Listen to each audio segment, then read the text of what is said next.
President Trump saying he's skipping this year's Super Bowl at Levi's Stadium in Santa Clara, California, criticizing the game's entertainment lineup selected for the halftime show. That includes not just Bad Bunny, but Green Day as well now. The president insisting his absence is largely about travel, saying the venue is just too far away and it's inconvenient.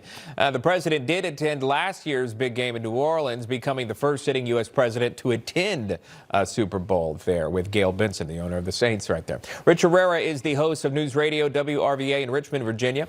Matt Lieberman is here, the publisher of the Lieberman Files. Great to see both of you here. Rich, break this down for us. The decision by the president to skip this year's Super Bowl. Is that wise? John, this is right up my alley. So full disclosure, I used to be a national sports talk show host, and I was an NFL sideline reporter for about a decade. So this, I know what I'm talking about. There's an old saying that the NFL is a 10-cent cigar wrapped in $1 million wrapper. And I've never seen that more evident than right now. They picked Bad Bunny. President doesn't like it, so they doubled down and said, let's get Green Day and find somebody else who the president doesn't like. I'm sorry, NFL CMO Tim Ellis, maybe at San Diego State they didn't teach you, don't insult half your customers. The National Football League, the Super Bowl, is supposed to be a national holiday bringing everybody together. But when you make it hyper-partisan like that, no wonder the president's not going to go to the Super Bowl. Why would he? If you want to insult him by adding Green Day, you want to double down on chasing away half of your audience? I don't know about you, but the last time I tried to market a good, I tried not to insult half of my audience. Interesting point, Matt. Is it just the halftime performance? Obviously, you've got the back and forth, the conflicts with Governor Gavin Newsom, the San Francisco mayor. It's the largest LGBTQ city in the nation, San Francisco, in this area. Is it just about the halftime show? I mean, is this a smart move? Would he be well received? I imagine, as you would, the president's not going to want to show up somewhere he is not well received.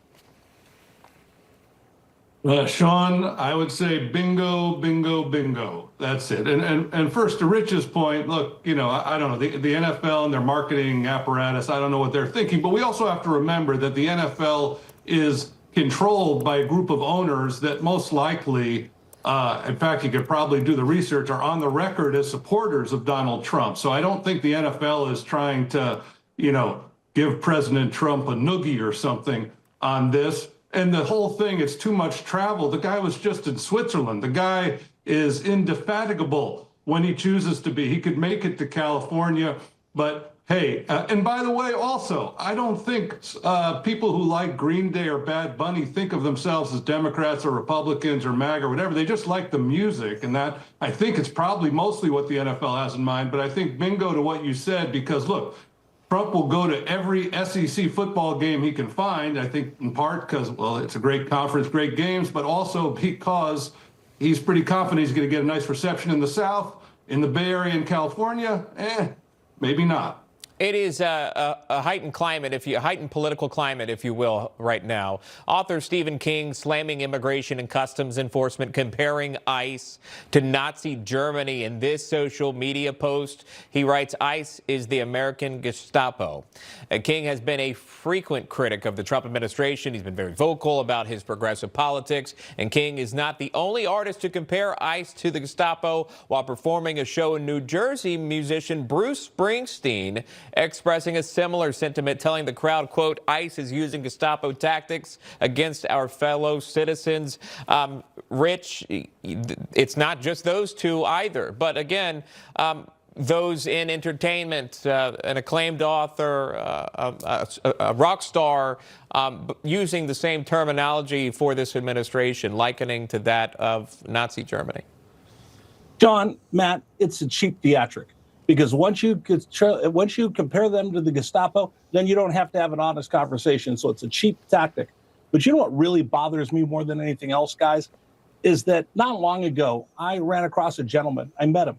He had a tattoo on his forearm. He was a concentration camp survivor.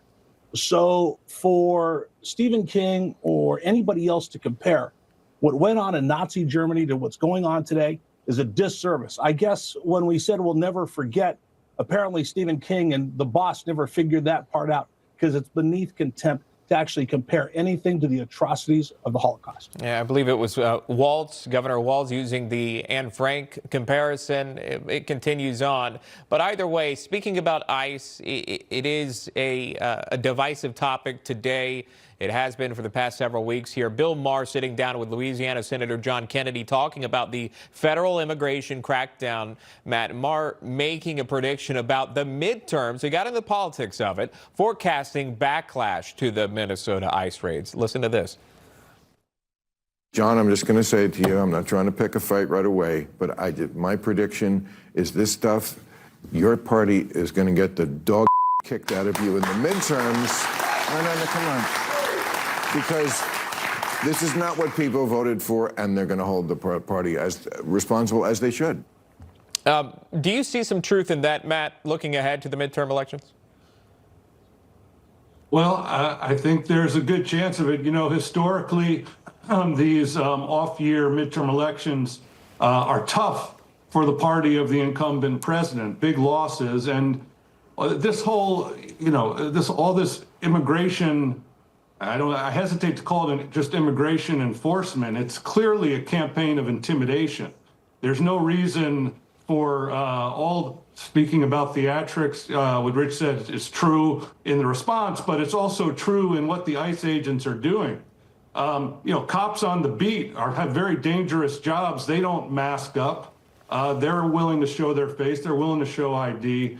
The guy running this show, Gregory Bovino, walks around truly in Gestapo-like garb, these long, grim trench coats, which we have not seen in the American law enforcement wardrobe prior to this. It is clearly sending a message, and no, it is not, by the way, we're not in Nazi Germany, but part of the idea of never forget and don't let that happen again is sounding the alarm when you see hints in that direction. And I think particularly in the person of Gregory Bovino, the government has got to rein him in, because he is not sending a message of earnest law enforcement. He's sending a message of intimidation and terror on our American streets, which is not American. All right. So you're not a fan of trench coats. Got it. Matt Lieberman. Not the way he's wearing it, no. Do I have time? Rich, really quickly, about 20 seconds. Real quick.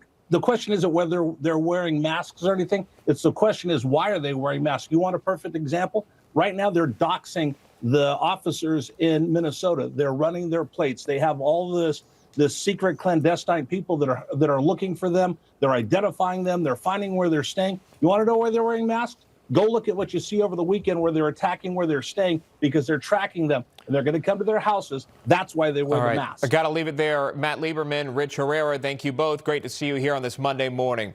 Borders Czar Tom Homan is heading to Minnesota tonight. This after the most recent shooting by a federal officer sparking protests in Minneapolis. You see the video behind me here.